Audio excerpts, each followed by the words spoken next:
Bonjour à toutes et à tous, et bienvenue sur la chaîne. Aujourd'hui, on se retrouve pour le résumé complet, immersif et détaillé de Ici tout commence épisode 1339, un épisode dense, tendu et profondément émotionnel, qui marque un véritable tournant à l'Institut Auguste Armand. Après les fêtes, le calme espéré n'est qu'une illusion. Dans les couloirs de l'Institut, quelque chose s'est fissuré.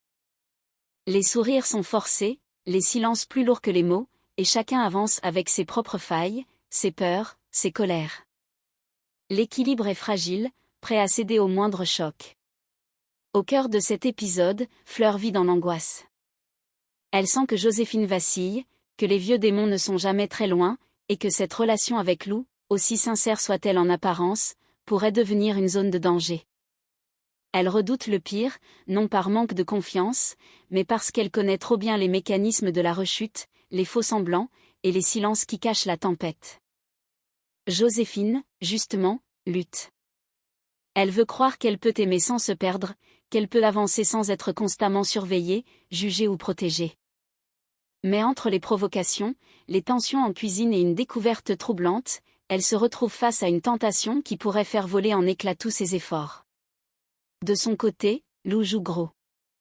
Après ses erreurs passées, il n'a plus droit à l'approximation. Il veut se racheter, prouver qu'il mérite sa place, autant dans la brigade que dans le cœur de Joséphine. Mais dans cet univers où la pression est constante, une seconde chance n'est jamais acquise. Pendant ce temps, Milan atteint son point de rupture. À l'hôtel Jourdain, la rigueur glaciale d'Andrea se transforme en épreuve d'endurance. L'humiliation, la colère et le sentiment d'injustice s'accumulent jusqu'à l'explosion. Et quand la frontière entre autorité et mépris est franchie, les conséquences peuvent être irréversibles. Entre peur de la rechute, conflits d'autorité, rivalités assumées et blessures encore ouvertes, cet épisode 1339 installe une tension continue, presque suffocante. Rien n'est spectaculaire en apparence, mais tout est dangereux en profondeur. Chaque regard compte, chaque mot peut blesser, chaque décision peut faire basculer une trajectoire. Alors installez-vous confortablement, prenez le temps de plonger dans cet épisode clé. Car aujourd'hui, à l'Institut Auguste Armand, ce ne sont pas seulement les plats qui sont sous pression, ce sont les cœurs, les nerfs et les équilibres les plus fragiles. Fleur redoute le pire pour Joséphine, Lou tente de se racheter. L'ambiance est lourde à l'Institut Auguste Armand, entre inquiétude et tension. Les histoires de cœur, les erreurs et les secondes chances s'entremêlent, tandis que chacun tente de retrouver un semblant d'équilibre après les fêtes. Fleur rongée par l'inquiétude. Après une nuit passée chez Zoé, Fleur n'a pas fermé l'œil. Assise dans la cuisine de la coloc, elle regarde fixement sa tasse de café, les traits tirés. Zoé, qui la connaît trop bien, finit par briser le silence. « Tu veux vraiment pas m'en parler ?» Fleur soupire, lasse. C'est Joséphine. On s'est disputé. Elle m'a encore menti.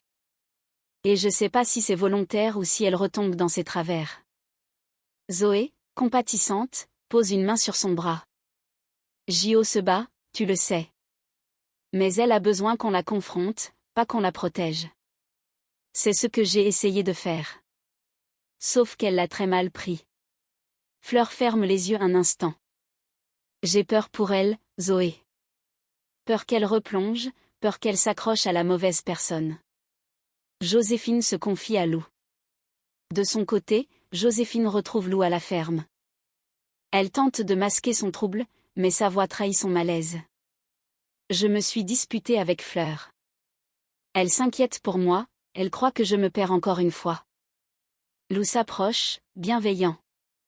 Tu veux dire qu'elle s'inquiète parce qu'on est ensemble ? Oui. Elle pense que tu vas me déstabiliser. Un silence. Lou la regarde, sincère. Écoute, je veux pas être une source d'angoisse pour toi. Si t'as besoin d'espace, je peux m'éloigner un peu. Joséphine secoue la tête, presque paniquée. Non. Ce dont j'ai besoin, c'est que tu restes.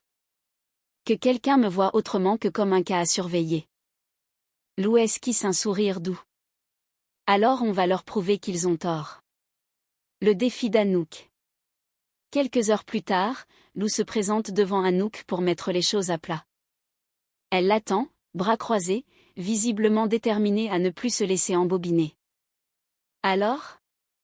Tu viens t'excuser, ou trouver une nouvelle excuse bidon? Lou baisse la tête, sincère. Non. Juste pour m'excuser. J'ai merdé, je le sais. Anouk ne cède rien. Les excuses, c'est bien.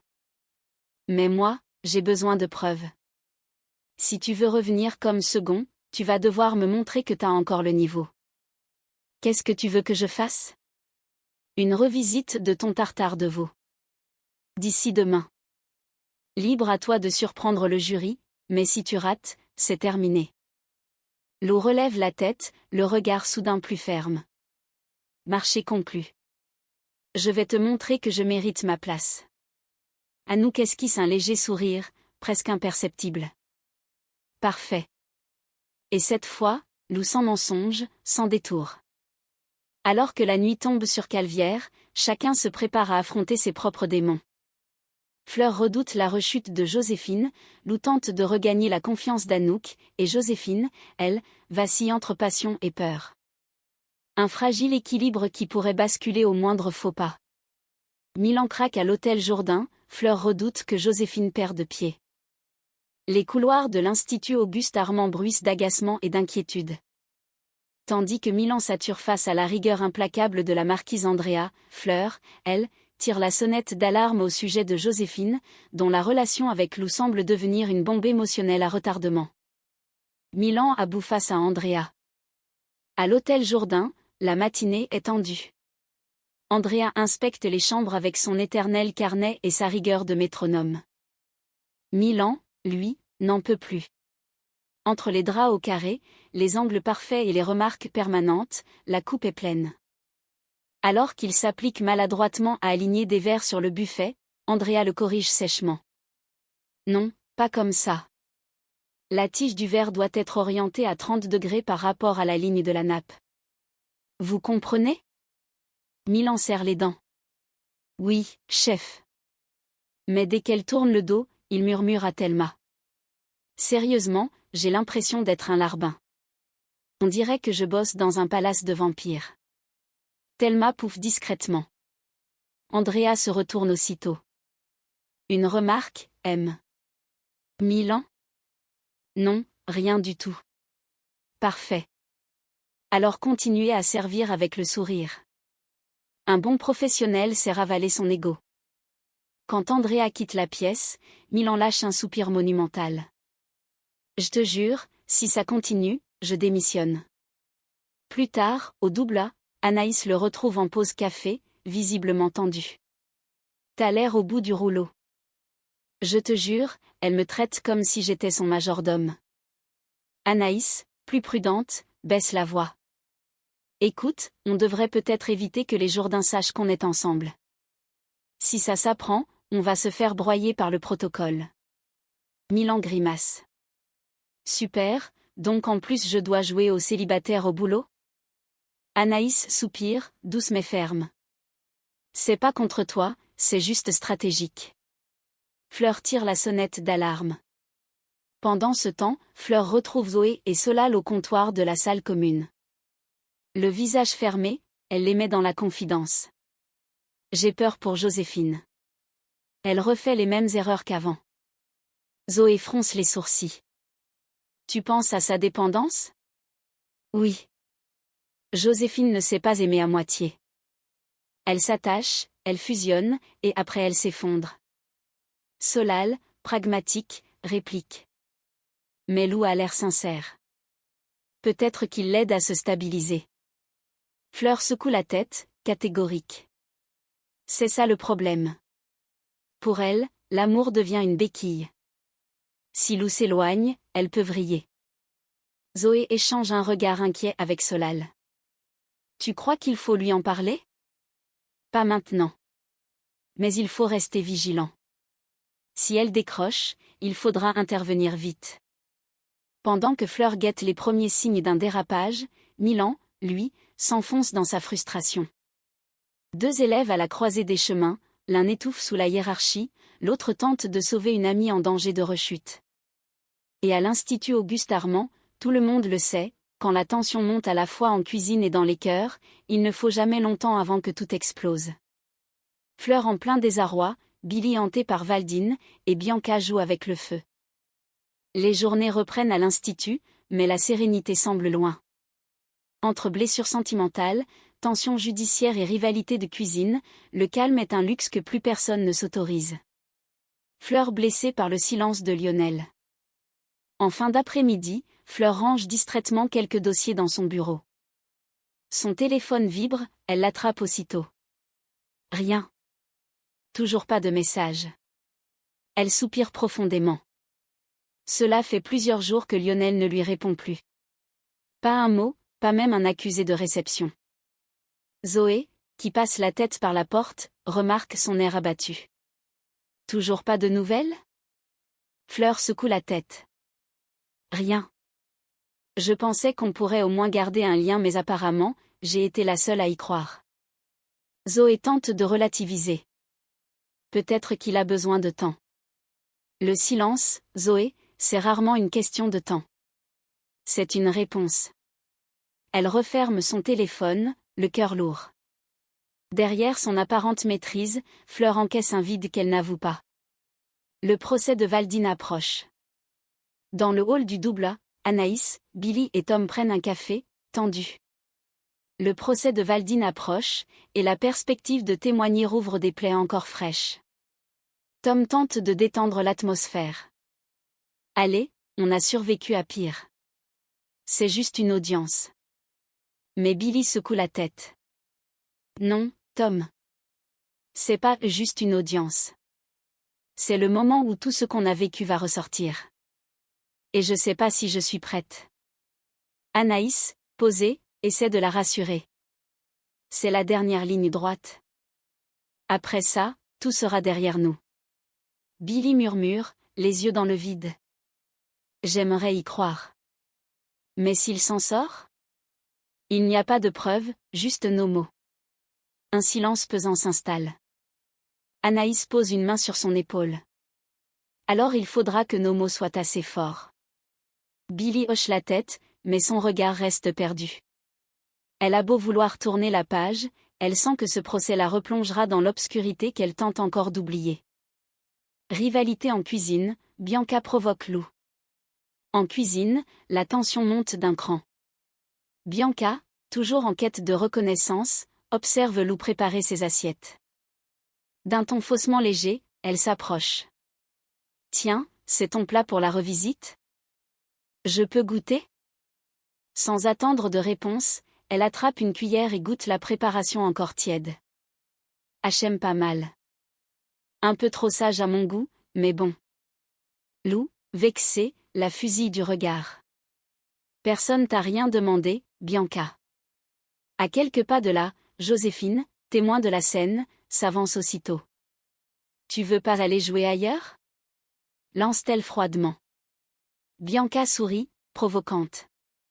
Oh, excuse-moi. J'avais oublié que monsieur avait sa garde du corps personnel. Joséphine s'interpose. C'est pas une question de garde du corps. C'est une question de respect. Le ton monte, les regards se croisent, lourds de rancune. Bianca lève les mains en signe d'ironie. Très bien. Je m'incline. Mais un conseil, surveille ta recette et ton mec. Elle s'éloigne, laissant derrière elle un parfum de tension électrique. Lou tente de désamorcer. Laisse tomber, J.O. Elle cherche juste à me faire sortir de mes gonds. Mais Joséphine, les poings serrés, murmure. Si elle recommence, c'est moi qui vais exploser. Entre l'angoisse du procès, les blessures sentimentales et les rivalités de brigade, les murs de l'institut vibrent d'une même énergie, celle d'une tempête prête à éclater. Et pour chacun d'eux, une certitude, le prochain jour pourrait tout faire basculer. Tension à tous les étages où Joséphine craque, Andrea sévit, et Gaspard boude le réveillon. Le dernier jour de l'année s'annonce électrique à l'Institut Auguste Armand. Entre chamaillerie, rivalité et règlement de compte, le réveillon promet d'être tout sauf paisible. Gaspard boude le réveillon familial. À la maison, Léonard s'affaire à préparer la soirée.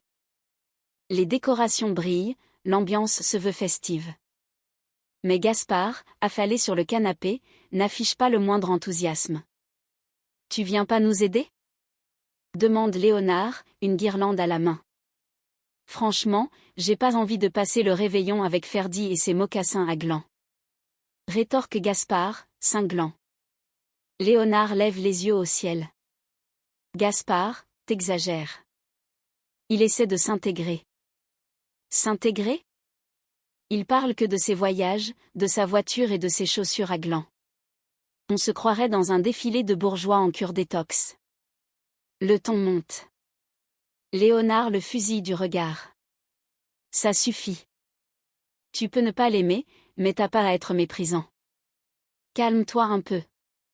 Gaspard soupire, blessé mais incapable de le reconnaître.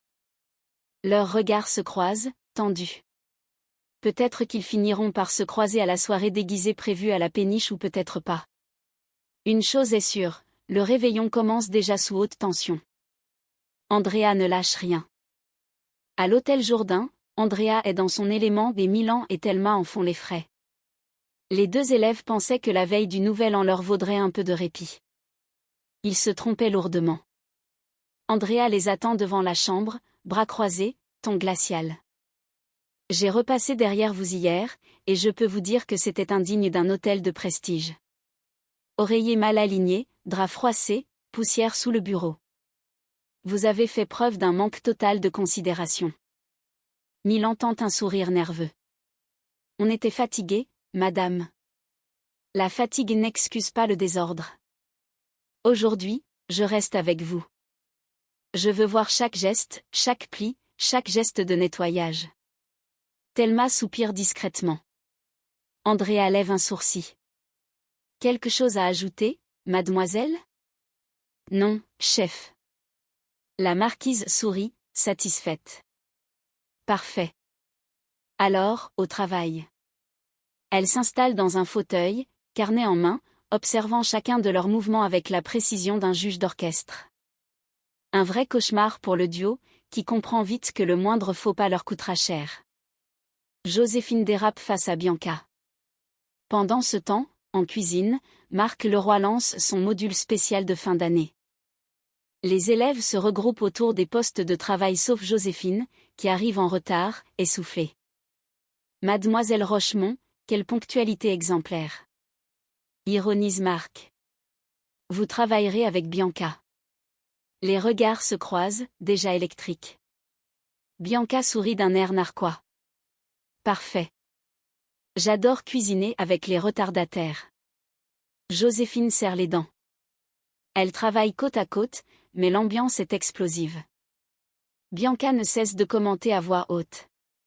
C'est drôle, Lou m'a dit qu'il t'aidait pour tes recettes. C'est bien, il t'apprend au moins à assaisonner ? Joséphine se fige. Bianca poursuit, plus fort. Je veux juste prouver que Lou est une fraude. Tout le monde le sait, non ? Et là, c'est la goutte d'eau. Joséphine attrape une assiette, fait mine de la déplacer puis la fait tomber volontairement sur le plan de travail. L'assiette explose, la sauce éclabousse tout. C'est bon, Bianca ? Tu te sens prouvée, maintenant ? Crache-t-elle, hors d'elle. Marc intervient aussitôt, furieux. Stop. Joséphine, dehors. Vous reviendrez quand vous aurez retrouvé votre calme. Joséphine, les yeux humides, quitte la cuisine en silence, la tête basse. Autour d'eux, personne n'ose souffler un mot. Bianca, elle, garde ce petit sourire satisfait qui en dit long. Mais au fond, elle vient peut-être d'allumer une mèche qu'elle ne saura pas éteindre.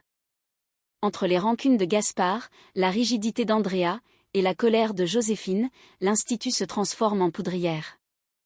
Et à la veille du réveillon, chacun semble prêt à exploser à sa manière. Milan explose face à Andrea, la tension atteint son paroxysme à l'hôtel Jourdain. La journée s'annonçait déjà longue, mais Andrea a décidé d'en faire un véritable test de résistance. Sous ses ordres, Milan et Thelma enchaînent les chambres, les draps, les plaintes et les corvées, sous un regard qui ne laisse rien passer. Milan à bout de nerfs. Alors qu'il termine de border un lit, Milan soupire, le front trempé de sueur. Thelma, qui le voit bouillir, lui glisse discrètement. Respire un peu, sinon tu vas péter un câble. Mais Milan en a trop sur le cœur. Il lâche, amer. Même en tôle, on était moins fliqué. Thelma écarquille les yeux. Milan, ferme-la, elle va t'entendre. Trop tard. Andrea, postée près de la porte, vient d'entrer sans un bruit. Son regard claque comme une gifle. Pardon ? Vous pouvez répéter, monsieur Milan ? Milan se redresse, les mâchoires serrées. Rien, chef. Si, allez-y. J'aimerais beaucoup entendre la comparaison. Silence. Andrea s'avance, méthodique, le ton froid. Très bien. Puisque vous semblez avoir beaucoup d'énergie à gaspiller, récitez-moi les étapes précises pour faire un lit d'hôtel. Milan hésite, déstabilisé. Tirez les draps, border, pliez les coins, posez la houssée. Articule, Milan. Et évite les bains et les gueux. Vous n'êtes pas en bas des tours, ici. Un silence de plomb s'installe. Le visage de Milan se ferme d'un coup. Il encaisse, le regard noir, puis lâche d'une voix glaciale. Vous savez quoi ? Allez vous faire foutre. Andrea reste figée, impassible. Thelma, paniquée, tente d'intervenir. Milan, arrête, s'il te plaît. Mais il arrache sa veste, jette son gant sur le lit impeccablement bordé, et quitte la chambre d'un pas sec, la porte claquant derrière lui. Andrea reste un instant immobile, puis soupire profondément. Thelma ose à peine bouger. Vous allez le virer ? Murmure-t-elle. Andrea se tourne vers elle, la voix étrangement calme. Non. Pas encore. Mais la prochaine fois qu'il confondra discipline et humiliation, il apprendra ce que signifie vraiment l'autorité. Dans le couloir, Milan marche à grands pas, le souffle court. Sa colère gronde, mais sous la rage se cache autre chose, une blessure, un sentiment d'injustice, une honte étouffée. Il sait qu'il vient de franchir une ligne. Et à l'Institut Auguste Armand, ce genre d'affront ne reste jamais sans conséquence. Fleur défend Joséphine, Billy fuit la fête du Nouvel An. Alors que la tension monte encore autour de Joséphine et que les préparatifs du réveillon s'organisent, les inquiétudes se multiplient à l'Institut Auguste Armand. Entre doutes, inquiétudes et désillusions, chacun semble aborder la fin d'année à sa manière, certains avec prudence, d'autres avec lassitude. Fleur prend la défense de Joséphine. Dans le bureau de la direction, Marc Leroy et Clotilde Armand échangent à voix basse. Le ton est grave, le comportement de Joséphine depuis quelques jours ne passe pas inaperçu. Marc, les bras croisés, secoue la tête. Elle a perdu le contrôle pendant mon module. Faire tomber une assiette exprès, c'est pas un simple écart. Clotilde soupire. Je sais. Lou la protège, mais je crains que ça l'enferme encore plus dans sa bulle. À ce moment, Fleur frappe et entre, un peu hésitante. Je veux pas m'imposer, mais j'ai entendu vos inquiétudes. Et je pense que vous vous trompez. Marc lève les yeux, surpris. Ah bon ? Parce que tu trouves son attitude normale, toi ? Non, mais elle n'a pas replongé, c'est certain. Je la connais. Elle est à fleur de peau, oui, mais elle reste lucide. Clotilde la fixe, méfiante. Fleur, tu es trop proche d'elle pour être objective. Peut-être. Mais Joséphine ne se cache pas. Elle est dans l'émotion, pas dans le déni. C'est une différence fondamentale. Marc soupire. J'espère que tu as raison. Parce que si elle perd pied à nouveau, ça pourrait être dramatique pour elle et pour Lou. Fleur hoche la tête, déterminée. Laissez-moi garder un œil sur elle. Si je sens le moindre signe de rechute, je vous préviens. Mais pour l'instant, elle tient. Un silence s'installe. Clotilde finit par acquiescer, à contre-cœur. Très bien. Mais sois prudente. Joséphine est fragile, et Lou ne mesure pas à quel point. Fleur quitte la pièce, le visage fermé, bien décidée à veiller sur son amie, coûte que coûte. Billy dit non à la fête. Pendant ce temps, dans les couloirs de l'Institut, Billy retrouve Ferdinand, un sourire timide au coin des lèvres. Il l'interpelle avec enthousiasme. Alors, t'as prévu quoi pour le 31 ? Tout le monde parle de la soirée déguisée sur la péniche. Billy hausse les épaules. Honnêtement ? J'en ai pas envie. Pas cette année. Ferdinand hoche la tête, compréhensif. Je m'en doutais. C'est pour ça que j'ai prévu un plan B, une soirée télé-réalité, plateau apéro, plaid et zéro déguisement. Elle esquisse un petit rire. Sérieusement ? Très sérieusement. On commente les épisodes, on rigole, on oublie le reste. Billy hésite un instant, puis son visage s'adoucit. Tu sais quoi ? Ça me va.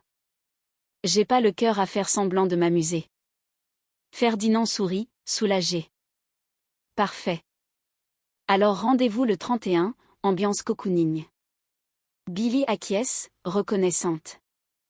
Pour elle, cette fin d'année ne rime ni avec paillettes ni avec fête. Juste un besoin de calme et peut-être, enfin, un peu de paix. Pendant que Fleur veille sur Joséphine et que Billy choisit la douceur au lieu des déguisements, l'Institut se prépare à tourner la page d'une année mouvementée. Mais dans les couloirs du château, tout le monde le sent, 2026 ne commencera pas sans fracas. Lou reprend sa place, Milan sanctionné, Anaïs tente d'éviter l'explosion. Alors que l'année s'achève dans un climat tendu, Lou signe son retour triomphal en cuisine, tandis que Milan, lui, s'enfonce dans un conflit brûlant avec Andrea. Entre réconciliation, colère et diplomatie forcée, chacun essaie de sauver la face ou ce qu'il en reste. Lou retrouve sa place. Dans les cuisines de l'Institut, Anouk observe attentivement le dressage de Lou. Après une nuit de travail acharné, il lui présente enfin sa revisite du tartare de veau, un plat qu'elle connaît par cœur mais qu'il a voulu transformer en signature personnelle. La chef goûte, silencieuse, les élèves retiennent leur souffle. Puis elle repose la cuillère, droite, sérieuse. C'est équilibré. Précis. Et surtout personnel. Lou esquisse un sourire discret. Anouk croise les bras et conclut simplement. Tu réintègres la brigade. Montre-moi que tu mérites d'y rester. Un murmure de satisfaction traverse la cuisine. Lou hoche la tête, soulagé. Ce retour dans la brigade n'efface pas ses erreurs, mais c'est une seconde chance qu'il compte honorer. Milan convoqué par Anaïs et Andrea. Ailleurs, à l'hôtel Jourdain, l'ambiance est tout autre. Dans le salon, Anaïs a convoqué Milan et Andrea pour un entretien disciplinaire. L'élève, les mains dans les poches, fixe le sol sans un mot. Andrea, droite et glaciale, tient un dossier entre les mains. Anaïs brise le silence. Bon. On va pas refaire tout l'incident, mais Milan, ce que tu as dit hier est inacceptable. Milan relève les yeux, nerveux. J'ai juste répondu à une provocation. Cette dame, elle me respecte pas. Andrea le fixe sans ciller. Je ne suis pas cette dame, monsieur Milan. Et je vous rappelle que la rigueur, c'est la base du métier. Si vous confondez exigence et mépris, vous n'êtes pas fait pour ce milieu. Anaïs lève la main, calmant les deux camps. On va s'arrêter là. Mais Milan, tu dois présenter des excuses. C'est la moindre des choses. Le jeune homme serre la mâchoire, puis lâche à contre-cœur. Désolé pour mes mots. Andrea referme son dossier, visiblement peu convaincu. Très bien. Dans ce cas, j'ai pris une décision. Milan sera réquisitionné ici à l'hôtel pour un mois complet. Je veux qu'il apprenne la discipline. Il quitte donc le double A jusqu'à nouvel ordre. Milan relève brusquement la tête. Quoi ? Mais j'ai rien fait de si grave. Anaïs tente d'apaiser la situation. Milan, on va en parler. Laisse-moi gérer. Mais Andrea tranche, d'un ton sec. C'est non négociable. Anaïs tente de calmer le jeu. Une fois Andrea parti, Anaïs soupire et s'assied face à Milan, qui fulmine. Cette femme, elle me cherche. Elle veut me casser. Milan, je sais que c'est dur. Mais t'as dépassé une ligne. Je peux pas cautionner qu'un élève insulte un encadrant. Il détourne le regard, blessé. Tu trouves ça normal, toi, qu'on me parle comme à un gamin de cité? Anaïs répond doucement, mais fermement. Non. Mais t'as le choix, soit tu te braques, soit tu montres que t'en vaux plus que ça. Un silence. Milan finit par lâcher. Et toi, tu vas rien faire? Si. Je vais aller parler à Andrea pour calmer le jeu. Mais toi, de ton côté, t'as intérêt à prendre sur toi. Milan baisse enfin les yeux. Ouais, je vais essayer. Anaïs sourit faiblement. C'est déjà un bon début. Mais quand elle quitte la pièce, Anaïs sait que le conflit entre Milan et Andrea ne fait que commencer. Et à l'institut, les tensions personnelles finissent toujours par déborder sur le plan professionnel. Joséphine découvre la drogue de Bianca, la tentation du pire. Alors que l'institut se prépare à fêter le nouvel an, un incident vient assombrir l'ambiance. Bianca et Joséphine, déjà tendues depuis plusieurs jours, vont se disputer violemment jusqu'à ce qu'une découverte inattendue fasse vaciller tout le fragile équilibre que Joséphine tente de maintenir. La dispute éclate. En fin d'après-midi, dans le couloir du dortoir, Bianca range précipitamment ses affaires dans son sac à main. Joséphine arrive, visiblement agacée. T'as encore parlé de l'eau à Anouk? Oh, ça va, Jo, c'est pas un crime de dire la vérité. La vérité ou tes fantasmes? Parce que t'es obsédée par lui, c'est maladif. Bianca lève les yeux au ciel, excédée. Et toi, t'es sa gardienne? Sérieux, t'as pas d'autre vie que de jouer les mères morales? Le ton monte, les gestes s'animent, et dans la bousculade, le sac de Bianca tombe au sol. Le contenu se répand sur le carrelage, rouge à lèvres, portefeuille et un petit tube plastique transparent. Joséphine le ramasse machinalement et fige son regard. 2 comprimés d'ecstasy roulent dans sa main. Le silence s'abat d'un coup. La tentation du pire. Joséphine relève lentement les yeux vers Bianca. C'est quoi ça? Rien. Tu touches pas à ça. Répond Bianca, sèche, en lui arrachant presque le tube. Mais Joséphine insiste, la voix tremblante. T'es folle ou quoi? Tu vas pas prendre ça. C'est juste pour la fête du 31. C'est rien, Jo. Tout le monde va s'amuser, je veux juste décompresser. Joséphine secoue la tête, paniquée. Non. Tu sais pas dans quoi tu mets les pieds. Tu veux te flinguer le cerveau pour t'amuser 2 heures? Bianca souffle, agacée. Oh, arrête ton numéro de sauveuse. T'as replongé 100 fois, t'es pas bien placée pour me faire la morale. Ces mots claquent comme une gifle. Joséphine reste pétrifiée. Bianca, gênée par son propre excès, tente de se rattraper. Écoute, si ça peut te calmer, prends-les. Tiens. Comme ça, tu me lâches. Elle lui met les 2 pilules dans la main, puis tourne les talons, laissant Joséphine seule, figée, les doigts crispés autour du poison. Joséphine au bord du gouffre. Dans le silence du couloir, Joséphine ferme les yeux. Ses mains tremblent. Les souvenirs affluent, les rechutes, les nuits sans fin, la honte, la peur. Elle sait qu'elle devrait aller les jeter. Mais elle n'y arrive pas. Le bruit des rires d'élèves au loin résonne dans sa tête. Elle glisse les pilules dans sa poche, les yeux embués. Quelques secondes plus tard, Fleur passe dans le couloir et la salue. Joséphine force un sourire, comme si de rien n'était. Mais à l'intérieur, tout vacille. Cette fois encore, elle est seule face au vide entre le désir de tenir bon et l'envie, presque viscérale, de céder. Alors que le réveillon approche, un nouveau danger plane sur l'institut. Car si Joséphine craque, ce ne sera pas seulement une rechute, ce sera le retour du pire chapitre de sa vie. Et c'est ainsi que se referme cet épisode 1339, dans une atmosphère lourde, presque étouffante, où rien n'est réellement résolu mais où tout a profondément changé. À l'Institut Auguste Armand, les masques se fissurent. Fleur reste en alerte, consciente que l'on ne sort jamais indemne d'un combat contre ses propres démons. Joséphine, elle, avance sur un fil, tiraillée entre l'envie de croire en l'avenir et la peur sourde de replonger dans ce passé qu'elle tente désespérément de tenir à distance. Un pas de travers, un moment de faiblesse, et tout pourrait s'effondrer. Lou, malgré sa bonne volonté et ses efforts sincères, découvre que se racheter ne suffit pas toujours à rassurer ceux qui observent, inquiets, chaque mouvement. À l'institut, la confiance se gagne lentement et se perd en un instant. Quant à Milan, sa colère et son sentiment d'injustice laissent entrevoir une fracture plus profonde, celle d'un élève qui se sent méprisé, acculé, et qui pourrait bien payer très cher un moment de trop-plein. Cet épisode ne se conclut pas par une explosion spectaculaire, mais par quelque chose de bien plus inquiétant, une tension latente, silencieuse, prête à ressurgir à tout moment. Les regards sont lourds de non-dits, les décisions prises aujourd'hui pèseront demain, et certains choix pourraient s'avérer irréversibles. Car dans Ici tout commence, ce sont souvent les failles invisibles qui font le plus de dégâts. Et alors que le nouvel an approche, une question reste suspendue. Qui tiendra bon et qui finira par craquer?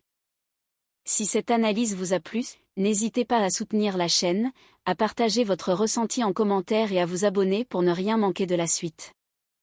Car à l'Institut Auguste Armand, une chose est certaine, le calme n'est jamais qu'une parenthèse avant la prochaine tempête.